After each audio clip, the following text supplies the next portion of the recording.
I'm okay.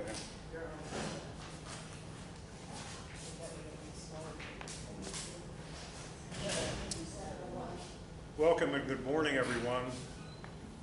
Glad that you're here. Glad you're joining as part of our seminars. We've been having the boat show here for about 30 years, and we've had seminars for about 20 of those years. We've had speakers like Christopher Columbus Smith III, the scion of the Chris Craft Company. We've had Bill Tritt, T-R-I-T-T. Bill Tritt designed the glass bar G2 sports car, first fiberglass car in 1952. That was before the Corvette. Bill Tritt stood right here and gave a lecture. Many other fine speakers. Glad to be part of that long-running good scheme of great speakers. And one shout out before I start, I wanted to thank Chris Brown, who's the Antique and Classic Boat Society Publicity Chair. Great job this year, Chris. With Prop Talk magazine, with the National Maritime Historical Society, and with social media. So you got us on all there. Chris spoke yesterday in six historic Chesapeake harbors to explore, dock, and dine. So we recorded that talk, and it'll be available on the website. Okay, today I want to talk about the earliest fiberglass cruisers, powerboat cruisers. I'll mention a few sailboats along the way, but the talk is primarily about fiberglass and its gestation through a number of different years. And I will start in a little quote from 1959, when fiberglass was just really coming into its own boats. Okay, and then we'll do a flashback back to the early 1930s, a generation back. And then we'll work our way back to the 50s, and nothing I talk about today will be newer than 1965. Okay? Because, you know, in history, and I have a PhD in architecture and a minor in history of technology, history generally to historians is starting at about the 50th year. So we won't go back forward any further than 65. All right, 1959. Well, I guess as a little bit of background, there have been a lot of great writers that wrote about the romance of the sea. You know, go all the way back to Homer and the Odyssey, right? Herman Melville and Moby Dick, John Masefield in Sea Fever. And you get into the 20th century, and there's a lot of wonderful boating magazines. You remember the covers of yachting and motorboating, you know, in the teens and 20s and 30s, the Art Deco and the beautiful scenes painted by illustrators. And then you get up into the 70s, 80s, and 90s, and there was one gentleman from North Carolina, Roy Attaway, and Roy was editor of two of those magazines. So let me talk a little bit about what Roy said. Cape Hatteras jabs itself out into the North Atlantic at the precise juncture where the southbound Labrador Current and the northbound Gulf Stream grind against each other like tectonic plates. The result is a wide area of tumultuous ocean, infamous in the annals of shipping. The commingling of these warm and frigid waters creates one of the greatest fish aggregations on the face of the planet. From Paleo-Indians forward, commercial fishermen and sportsmen have been drawn here by the variety and sheer numbers of their fishing quarry. One of these sportsmen was Willis Slane, S-L-A-N-E. He was the son of a hosiery manufacturing family from High Point, North Carolina. He loved fishing, as did many of his friends from High Point. They were members of the Hatteras Marlin Club. And on one particular day in 1959, they're all gathered at the Hatteras Marlin Club. They're trapped in the clubhouse because there's a fierce nor'easter. None of the local boat captains will take their boats out. wooden boats, okay? Their boats would not take the pounding required to go in and out of the rambunctious inlet and to fish in the skittering rips and snarls of diamond shoals. As Slane sat in the clubhouse, listened to the moiling winds and the local fishing boats rocking timidly in their slips, he mused aloud that someday someone would build a boat that could handle Cape Hatteras weather. And it would be made of fiberglass. And he extrapolated on his vision, 40 feet long, accommodate 6 fishermen. The family could use it for cruising. And Willis Slane is the guy that came up with this notion of convertible. Not like an automobile convertible. Convertible meaning you could cruise it with a family, go sport fishing with the guys, you know, at 1959. You're crazy, his friends laughed. Fiberglass is okay for a little small runabout, but not for a big boat. And in High Point, North Carolina, that's 200 miles from the ocean. How is that gonna happen? That brought a howl of derision. Slane slammed down his fistful of playing cards and he said, "You want to bet?" And he wrote a check out, threw it on the table for $5,000, as did 8 of his friends who were there at the Hatteras Whirling Club. Okay? Now, 5,000 is almost 50,000 today. So there's $500,000 to start a boat company. All right, time for a little flashback. So what happened? How did this material come up? How did it come to be? At Owens, Illinois Corporation, in Illinois, they make bottles. And they had a couple of people who were working on the bottle making plant, and the manager said, wouldn't it be great if we put the logo of the company that makes, you know, whatever drink that's in the bottle, Pepsi or Knee-High or whatever, and print it in glass on those bottles. So they hired a couple of Ohio State interns, engineering interns, and they were trying to experiment on how to do this. And just like Silver, who just died, invented Post-it notes, which was a failed attachment, well, the same thing happened at Owens, Illinois in 1932. Okay? So they're experimenting and they're trying to figure out how to make these printing of these, this glass logo. And the young man took an air compressor and some molten glass and he put the two together and it started spraying fibers all over the place, like cotton fibers, but these are glass, little glass fibers. And the company says, aha, we have the stuff now that we can make filters out of. And that's what they did, they made filters. We have the stuff that we can make insulation out of, which, you know, Owens Corning dyed it pink, and, you know. And then some people started scratching their head, how else can we use this stuff? It looks like cotton. If we clean it, if we turn it into strands, and we put it on a loom, we can start weaving it into glass cloth, glass fiber. In fact, one of Willis Slane's friends in the hosiery business and the textile business in High Point had started to do that. So Slane knew he could get fiberglass from his friend, you know, at comparative prices. Okay. So a couple of other things that I'll say. Another important thing happened in the late 30s at DuPont, which had research departments in New Jersey and Philadelphia and of course in Delaware.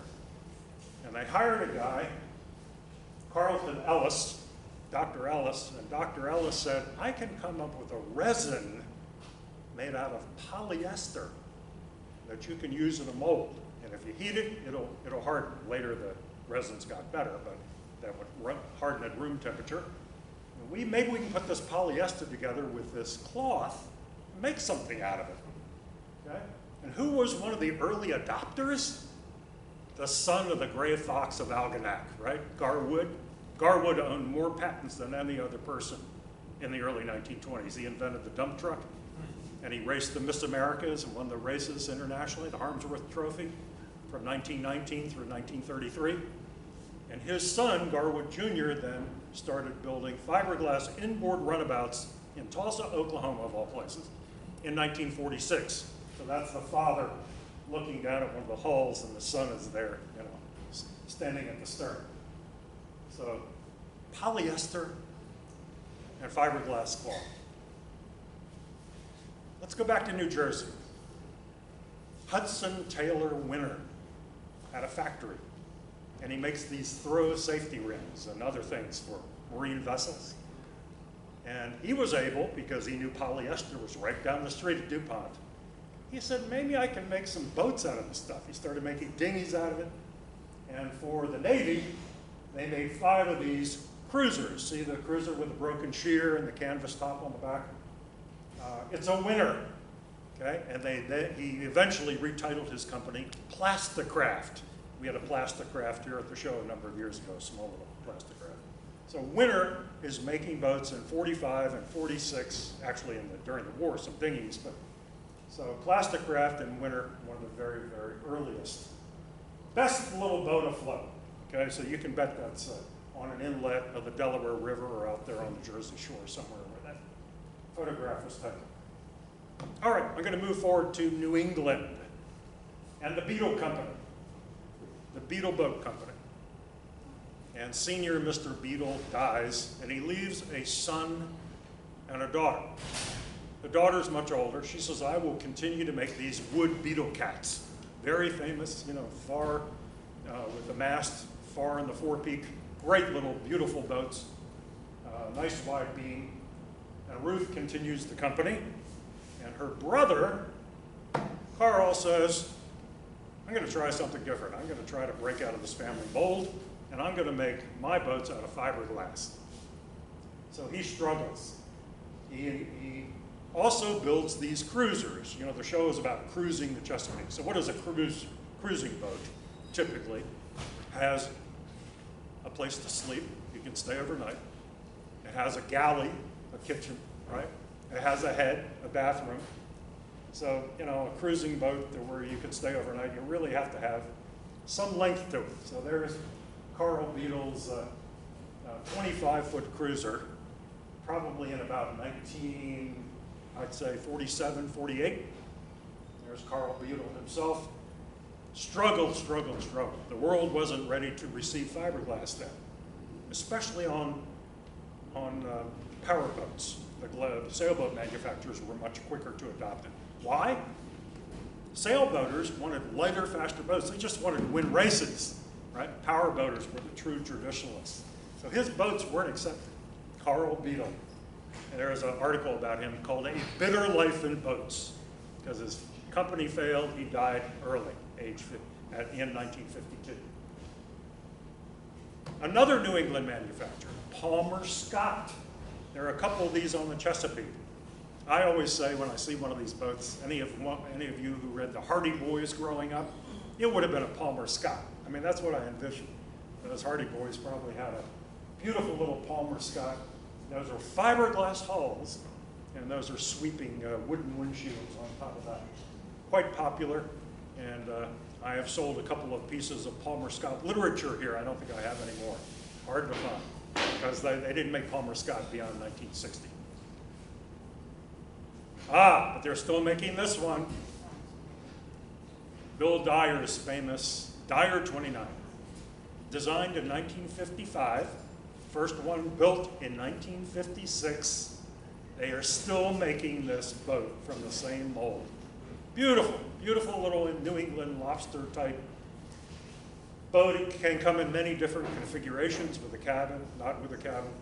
So it used to be called Dyer Craft, and then they changed to just Dyer 29. Also, they make the Dyer Dow dinghy, right? The Dyer 40, which is a big version of this. Great company. Nice shot. Bellboy out in Bellingham, Washington, Bellingham Shipyard. Bellboy had the 21 Express. So this meets the test. It's got a berth, it's got a head, you know, might have a little portable sink, you know, a jar underneath it. But it's a cruiser and quite attractive, late 50s. If you could find one of these. That is the Skagit, Washington, the Skagit Saratogan. And everybody says, oh yeah, they named that after Saratoga races. Anybody from the Northwest? What are they talking about when they say Saratoga? What's that body of water that goes out near the Puget Sound? The Saratoga Passages. Okay, that's where the Saratogan comes from. So there's one of these restored. There's one for sale right now with Antique Boat America. And there's a third one. They built 3 of these. But, you know, this is the 50s, and this is a 31-foot cruiser. 57, 58, and 59. They built one each year. Sketchy. Now here's a little potpourri of a few other fiberglass cruisers out there. Upper left is the Dorset Farallon, Dick Dorse company from the West Coast. Most of these came with the stern drives, okay, which were prone to failure, but this one happens to have the outboards. The lower left is Permacraft Corporation from Michigan, later moved to Florida, but these mid-50s Permacrafts are kind of interesting boats. Upper right, there's another Bellboy Express that's 21 that's restored, and a very rare cruiser in the lower right. That's a Wizard. Interesting thing about Wizard. Wizard eventually merged with Winner, who you already heard about. So you could still buy Winner boats well into the 60s and the 70s. But it was a lot of Wizard technology from Costa Mesa that made the boat. Okay, now we're at the heart of boating design in the 20th century. C. Raymond Hunt. Ray Hunt. Wow. Sailor. Wins all kinds of races. All kinds of races. Famous thing about Ray Hunt, designed a number of different sailboats, like the Concordia 39 and the Concordia 41. So he's an accomplished sailor. He has a Concordia 41 built in Germany by Abeking and Rasmussen. And he goes over there with his kids, and he says, okay, I'm going to sail it home. And he goes by England on the way home. This is 1955, 56. Goes by England, and it's during Cowes Week. Cowes Week is when all the British have their class sailboat races. He enters into 6 races. And he and his children win every single race. Right? Brand new boat, never sailed the English Channel before. I mean, incredible man. Okay? So he comes home, and Ray Hunt, great boat designer, he had a favorite book that was written by Lindsay Lord, who was about the theory of high-speed motorboats, planing boats, based on the PT boats of World War II. And he took the theories of that book from Lindsay Lord, and he says, okay, I'm going to design a little boat called the Hunter. This is after the Sea Blitz. Sea Blitz is earlier. I'm going to design a little boat called the Hunter that can be a boat that services the boats that are getting ready to enter the America's Cup. Okay, so Ray Hunt, there's Hunter in the upper right. Oh, before I get to Richard Bertram, a little bit more about Ray Hunt. Okay? So Ray designs this Hunter boat, and they're on board Vim, they're on board one of the Concordias, they're on board all these boats that are setting up for defense of the America's Cup, which are racing against England, Australia. And there's this little boat running around. The wind is blowing 22 knots. The seas are 6 feet. And Hunter is going 20 miles an hour through the waves. Sailors don't stop when they're focused on the America's Cup to look at power boats. But they did that day. They did that day. They said, what is this boat that can go through these waves? This little tiny tender coming out to supply. They even supplied the English Challenger with Hunter. Okay, what is this boat, and who designed this boat? So Richard Bertram is crewing. He's another great sailor. Richard Bertram is crewing on one of those boats. And he says, when he gets off the boat, I want to find whoever designed Hunter and have him design one of these for me. Richard Bertram finds Ray Hunt. Now, what about Richard Bertram? Dick Bertram from Mantoloking, New Jersey. Grows up sailing Barnegat Bay. goes off to Cornell, captains the racing team and wins the intercollegiate championships in 1936 and 1937. Okay? Then he takes his family with his first wife. He moves down to the Caribbean, and he's helping the war effort down in the Caribbean. And he becomes a boat broker and a pretty famous sailor. Wins a lot of races, like Annapolis to Newport, those kind of races. Really a great sailor in his lifetime. And he is the one that sees little Hunter running around. He says, "Ray Hunt, you got to design one for me." Okay? And he was ruggedly handsome. Look at that. So he's in Camel cigarette commercials, Rolex watch commercials. He was a real kind of an icon in the late 50s. Now Bertram, even though he's a sailor, okay, and he's got this big boat brokerage in Miami, Sam Griffith, who's a racing car driver, comes over to see him. Sam Griffith is an ex-World War II fighter pilot. And he says, a friend of mine wants to start a brand new race in 1956. We are going to run from Miami to Nassau. Powerboat race. Now, the seas off Miami all the way to Nassau can get pretty rough. But he talks Bertram into doing it. Okay? Griffith's got a boatyard. Bertram has some boats. One of the boats Bertram has is a 34-foot Chris-Craft sea skiff. Where was that boat built? No. All sea skiffs were built in Salisbury, Maryland. Okay, so Doodles, the boat, Doodles runs to Miami, wins the race with Sam Griffith and Dick Bertram driving at the inaugural Miami-Nassau race. And then they don't hold the race for 1 year because of bad weather. They come back the next year, and a boat called the Crystal Liner wins the race, designed by Don Mucklow, who later worked for Hatteras Corporation. Okay? And then they come back in 1960, and Bertram says, I'm going to win this dang race. And that's when he brings the boat designed by Ray Hunt that he calls Moppy, after his wife, his second wife. Why? Because she had a mop of brunette hair. So they called it Moppy. So Wood Moppy wins the race in 1960, Miami to Nassau. Oh, I should tell you about Doodles, that first race. It was so rough. This is a lap straight boat, right? With the planks overlapping each other. They get to Nassau, it's got 4 dozen leaks because the fasteners had worked themselves loose. The water was trickling in. So he said, we can't run this sea skiff Chris-Craft anymore on these rough seas. So Hunter, and you see a nice couple of views of, Moppy, Wood Moppy wins the 1960 race.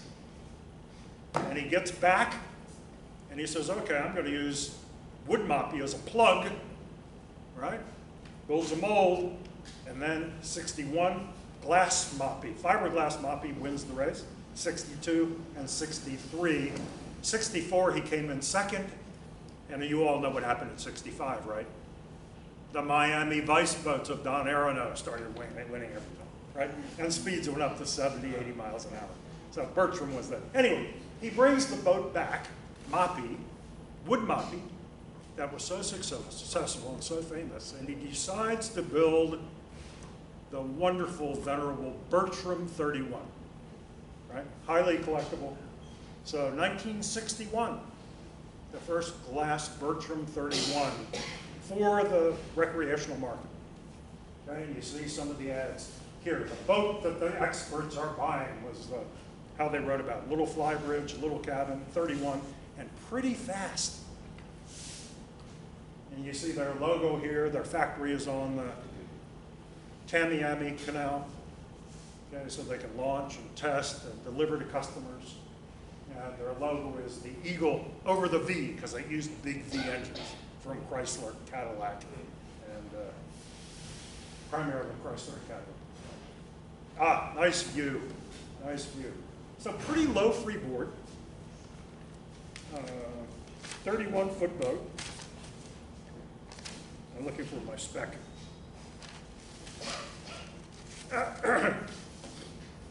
And they're building these in 1961, and the labor is coming. You know what happened politically about that time.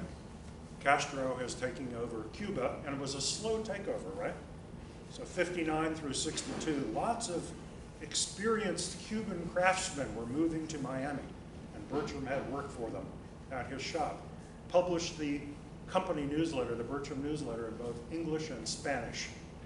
And these people, when they went to work for Bertram, they had very successful jobs, were paid pretty well, and they could work their lifetimes, because Bertram lasted a long time before its bankruptcy.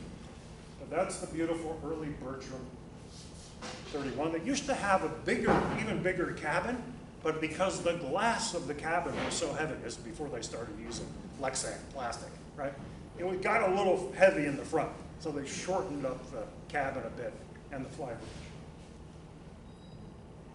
All right, another nice ad for the Bertram Hydrolift Hall, right? The Ray Hunt Hall, and a very, very popular, shown at a nice scene down there in Florida.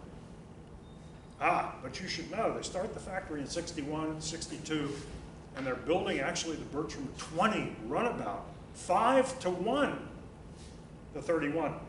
For those first couple of years, 62, 63, these were very popular. Bertram name is on it. Use the trans drive, the inboard, outboard. So that's a nice ad for the Bertram, the little Bertram, the small boat. Okay? Still called the Moppy after his wife. And then Bertram went into the larger vessels later in the 60s and had ones of many, many different lengths, as you could see in some of the ads that I put together here. You know, designed with families in mind. You know, it's often the wife or the girlfriend that influences what kind of boat you buy. All right, now we're all the way back to 1959. That's Willis Lane on the left, J.B. Hargrave, Jack Hargrave on the right. Now, Jack Hargrave is interesting. He's a designer down in Florida, and he actually finished the drawings for Ray Hunt on the Bertram 31. So they were kind of, it's a little bit incestuous, this boat business. Willis Lane.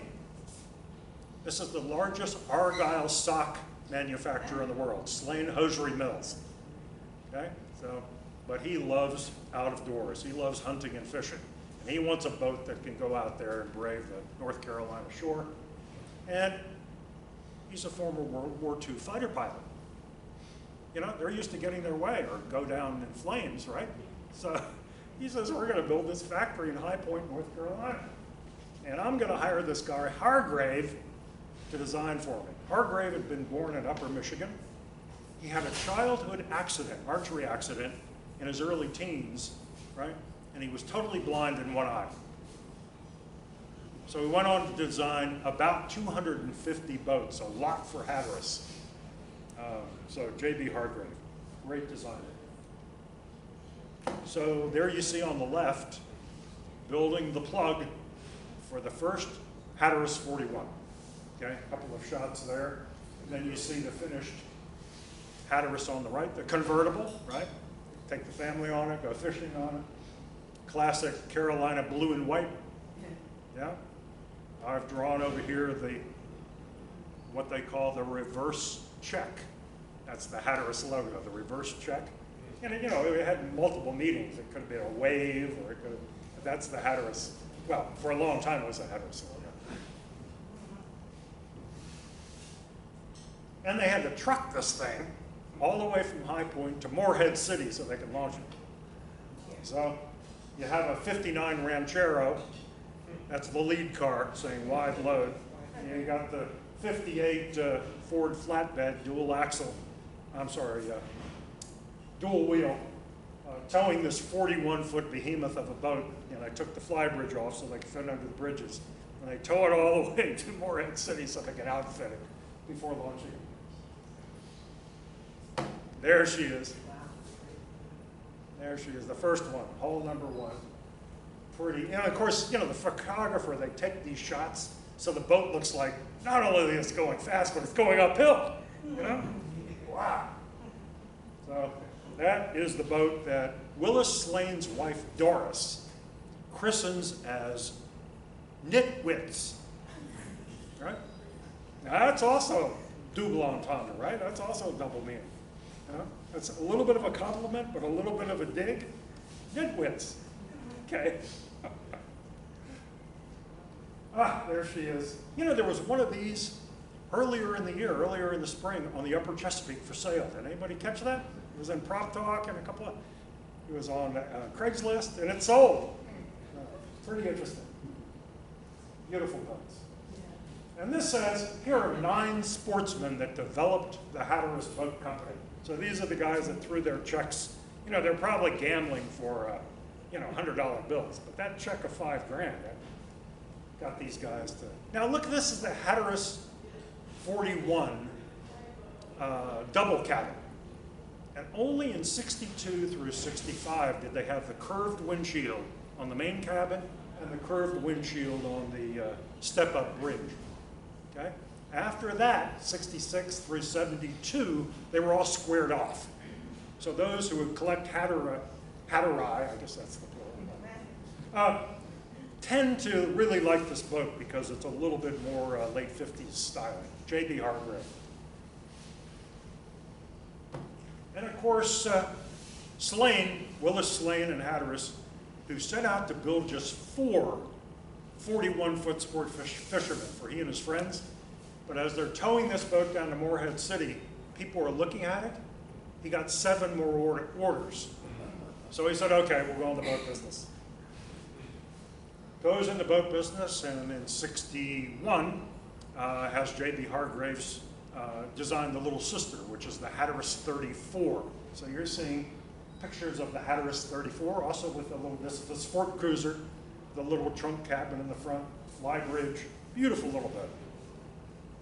Significantly less weight. You know, the 41 is probably 23,000 pounds, and this one's only about 14,000 pounds. Still a heavy boat for fiberglass, but Hatteras wanted to build them very heavy to go out into the Atlantic. Another picture of the Hatteras 34. There's the reverse check and the logo.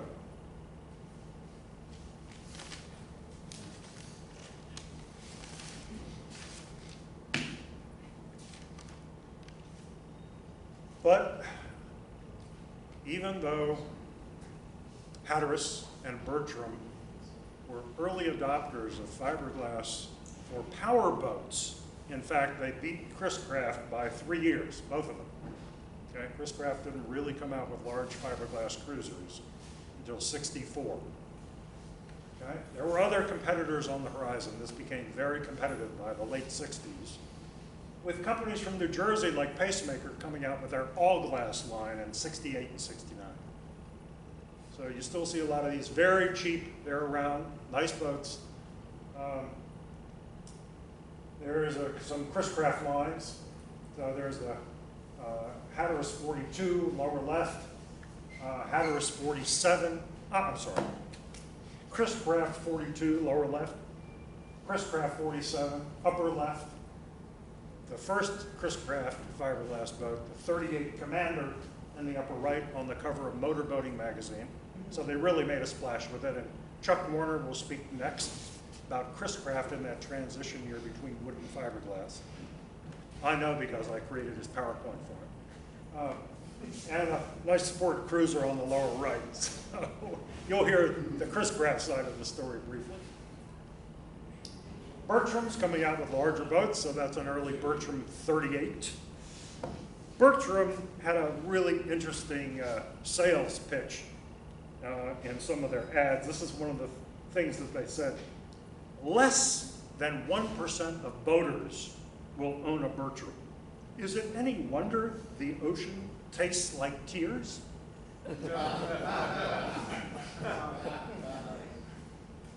Oh yeah. Charging out through the cut. Yeah, that's what you can encounter. You know, that shock of those waves.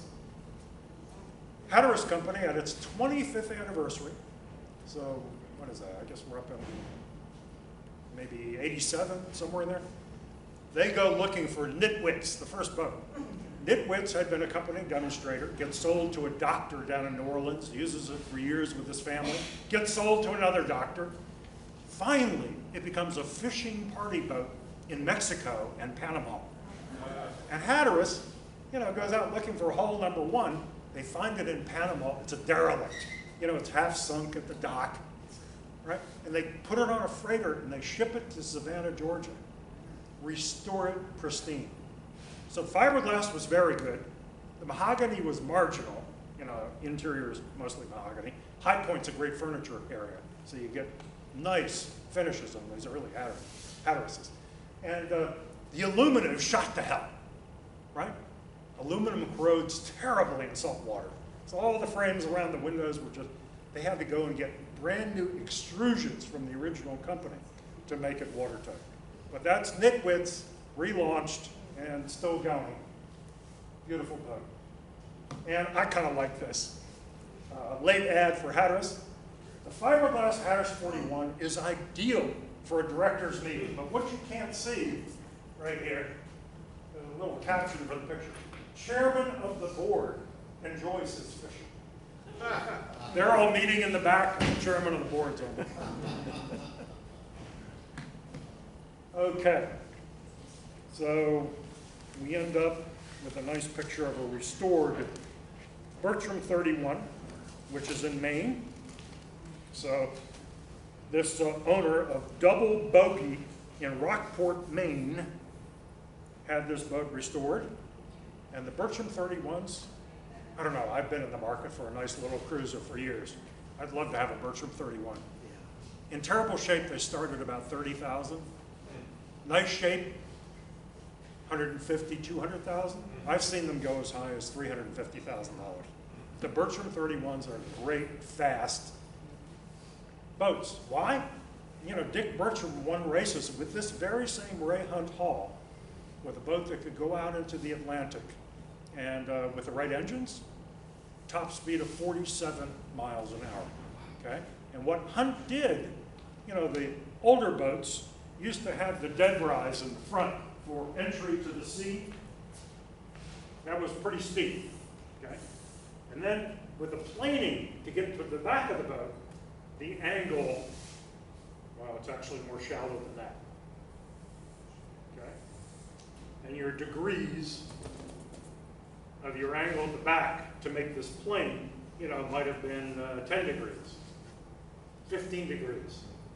And what Ray Hunt did, he said, we're going to take this V shape from the front and carry it all the way, based on what Lindsay Lord says. We're going to carry this all the way to the back. And he put these little strikes like this on the hull you saw in those earlier pictures. Okay, so the Bertram had these little planing strikes. Terrific, terrific design that influenced a lot of boats that came later. All right, 2 sources that I want to mention. One, anyone interested in the history of fiberglass boats, this book by Daniel Spur, right, who's been writing for motorboating and other things for years, is the best I've ever seen, called Heart of Glass, Fiberglass Boats and the People Who Made Them. And when you can find an early piece of Hatteras literature like this one that I found, full-size literature, okay? So this piece of literature, an I-grade condition of literature, which I collect and sell, well, mostly collect, on its condition. So this is about a condition 8 piece of literature, 1965 Hatteras brochure, full-size brochure. This, as it is worth $250. Please don't throw that stuff away. It's a great resource for those of us who try to save these boats. All right, thanks for your time. I'll take any questions.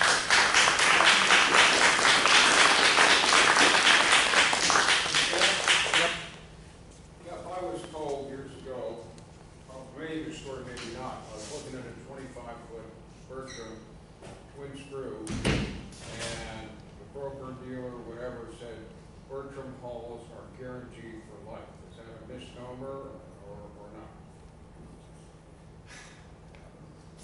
not? That is a true statement, but the problem is the company has gone through so many different owners and gyrations that who would you look to? So I'm not sure the Bertram of today Would honor that. Yeah, but for as That's long as what they told about. as long as they lasted and built boats, which was into the 90s under a lot of the older regime, that was a true statement. Hatteras also, Hatteras built boats. They kept building bigger and bigger and bigger boats. So you could buy a Hatteras for the common market, a production Hatteras up to 100 feet. And they would custom build you a boat up to 130 feet. And Hatteras hulls are, Bertram's strong, but Hatteras are like tanks.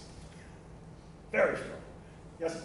Do you know, on the 31s, do you know what year they changed the chines? Because I remember some of the early ones, the chines were actually out of the water at rest and the boats would rock a lot. And they lowered the chines, and so they modified the hull there. I remember reading that. Sure. So did they change the hull? Or you just want to wait and get into it? I've heard that, but I don't see any different. I've got a 73 and it looks like 62. Yeah, you look at them in the yard. A lot more fiberglass. The molds do wear out after a certain number of vessels. And the first mold lasted for a little over 100 boats. Okay? It should have lasted a lot longer. Here was the problem. Here was the problem. They molded it after wood moppy, right? And wood moppy, they found out later, had a little bit asymmetrical hull. So the first 131s were a little asymmetrical. Nobody, customer could tell, but the people who worked in the plant, it drove them crazy. So they built a new plug that was perfect. If you have one of the first 100, you have an asymmetric, very slight hull. Can I ask you a question? Please. So Hatteras, are they still owned by the family that initiated the original design, or have they been bought No, out no. now? They've been, it's been both companies, corporate money. Bertram actually quite early. Nautek bought them. But it was kept Dick Bertram on the payroll, and he kept running the company. And so Bertram for a very long time had. Now Willis Slane unfortunately died in 1965 at age 44, right? But he had other friends of that early group that came in and took over the company. So Hatteras, as you know, Hatteras highly successful, 60s, 70s, 80s. Second question, you didn't mention Viking. When did they come about? Were they Viking? Viking, yeah. Well, Captain Ken Chrysler will be here this afternoon, former a writer for Yachting Magazine and still writes for Power Yacht. He's coming up from Florida, and he's going to talk about Jersey boys. You will hear about Viking, Pacemaker, Egg Harbor, and all the Jersey companies this afternoon from Ken. Yeah, please. Can you touch on the 28 and when they quit making those? The 28 came pretty early in Bertram's history, so maybe 65 or so, and were quite popular. I don't know when they stopped making it, but like a lot of these manufacturers, you had more margin with the larger boats.